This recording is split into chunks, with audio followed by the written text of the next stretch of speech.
Bismillahirrahmanirrahim. Sebelumnya, Assalamualaikum warahmatullahi wabarakatuh. Perkenalkan, nama saya Susno,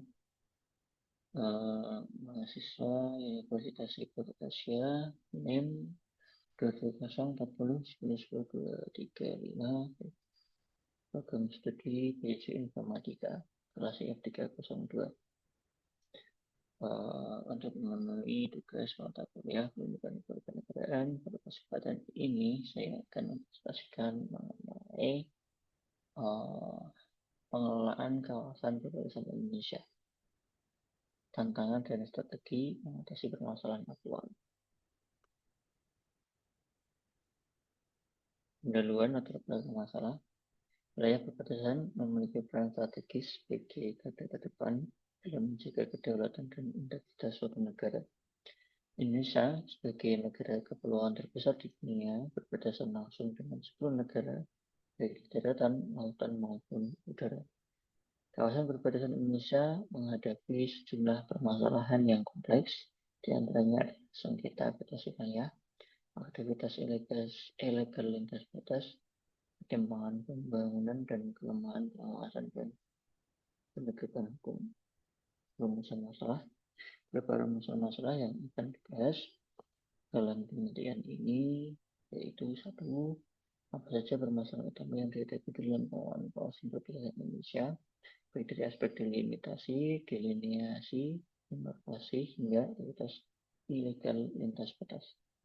2. Bagaimana kebijakan dan strategi yang telah diterapkan pemerintah dalam mengatasi permasalahan tersebut.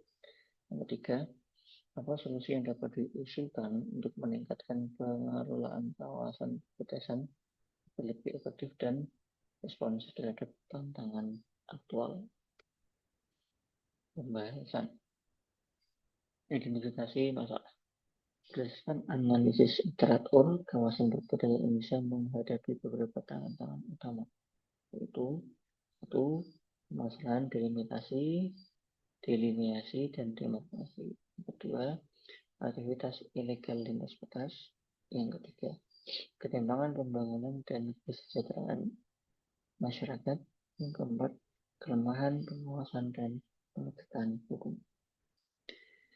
Pembahasan delimitasi. Delimitasi yaitu proses penentuan batas wilayah yang bersifat hukum formal, seringkali menjadi sengketa, seperti yang terjadi di Ambalat Indonesia, Malaysia, dan Laut Natuna Utara, Indonesia, Tiongkok.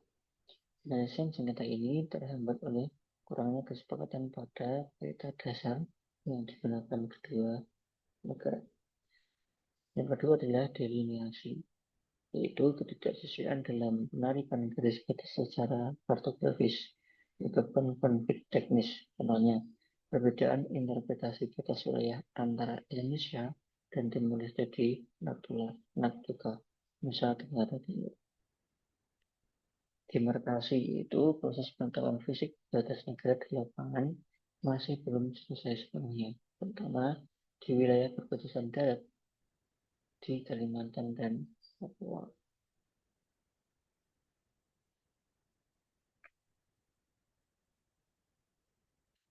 Kemudian permasalahan selanjutnya adalah aktivitas ilegal lintas batas. Itu ada illegal fishing, kemudian ada human trafficking dan global smuggling. Yang ketiga, yaitu penyelundupan barang dan narkotika. Illegal fishing, penangkapan ikan oleh kapal asing, terutama di Laut Natuna Utara, menyebabkan kerugian ekonomi hingga miliaran rupiah setiap tahun. Kemudian ada human trafficking dan global smuggling, itu wilayah perbatasan di Kalimantan dan Nusa Tenggara yang sering digunakan sebagai jalur penyelundupan manusia ke negara tetangga. Kemudian ada penyelundupan barang dan narkotika. Batasan darat di Kalimantan dan Papua sering menjadi jalur masuk barang ilegal seperti bahan bakar dan obat-obatan terlarang. Ketimpangan pembangunan dan kesejahteraan masyarakat. Kawasan perbatasan seperti Entikong, Kalimantan Barat, dan Miangas, Sulawesi Utara masih minim infrastruktur termasuk akses jalan, fasilitas kesehatan dan pendidikan. Batasan ini menciptakan kesenjangan sosial ekonomi antara masyarakat batasan dan masyarakat di wilayah pusat. Kelemahan pengawasan dan penegakan hukum, yaitu koordinasi antar lembaga, keterbatasan teknologi. Koordinasi antar lembaga, yaitu kurangnya sinergi antara TNI, Polri, Bea Cukai, dan Badan Nasional Pengawasan Perbatasan menyebabkan lemahnya pengawasan. Perbatasan mengenai tadi yaitu pengawasan di wilayah perbatasan di tempat perbatasan laut dan udara masih bergantung pada teknologi konvensional yang tidak efektif untuk wilayah yang luas. Solusi strategis untuk pengelolaan kawasan perbatasan dapat satu, penguatan koordinasi antar lembaga, yang kedua penegakan hukum yang tegas, yang ketiga pembangunan infrastruktur berbasis kesejahteraan, yang keempat diplomasi dan kerjasama internasional. Kesimpulan, wilayah perbatasan Indonesia memiliki peran strategis dalam kedaulatan negara dan pengembangan ekonomi. Namun, menghadapi tantangan seperti sengketa batas wilayah, aktivitas ilegal, serta ketimpangan pembangunan infrastruktur yang memperburuk kesejahteraan masyarakat. Meskipun kebijakan pemerintah seperti pembangunan PLBN dan patroli pengawasan telah memberikan hasil positif, hambatan berupa koordinasi antar lembaga, keterbatasan sumber daya, dan teknologi pengawasan masih menjadi kendala utama. Solusi strategis yang diusulkan diantaranya satu, penguatan koordinasi antar lembaga melalui integrasi fungsi pengelolaan. Dua, peningkatan teknologi pengawasan untuk pengamanan wilayah perbatasan. Tiga, percepatan pembangunan infrastruktur berbasis kesejahteraan untuk mengurangi kesenjangan sosial ekonomi. Yang keempat, diplomasi internasional yang aktif untuk menyelesaikan sengketa batas wilayah secara damai dan mengurangi aktivitas lintas batas ilegal.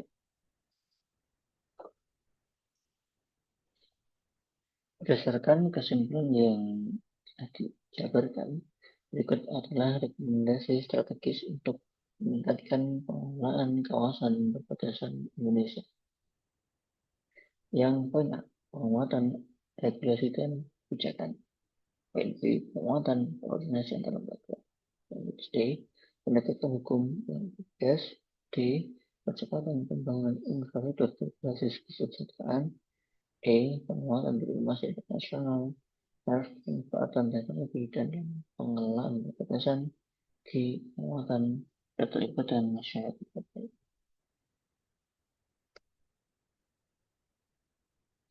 C, mungkin demikian presentasi yang dapat saya sampaikan mengenai pengelolaan kawasan perbatasan Indonesia, tantangan dan strategi mengatasi permasalahan ada. Ada kurang lebihnya, saya mohon maaf, saya akhiri. Wabillahi taufiq wal hidayah. Assalamualaikum warahmatullahi wabarakatuh.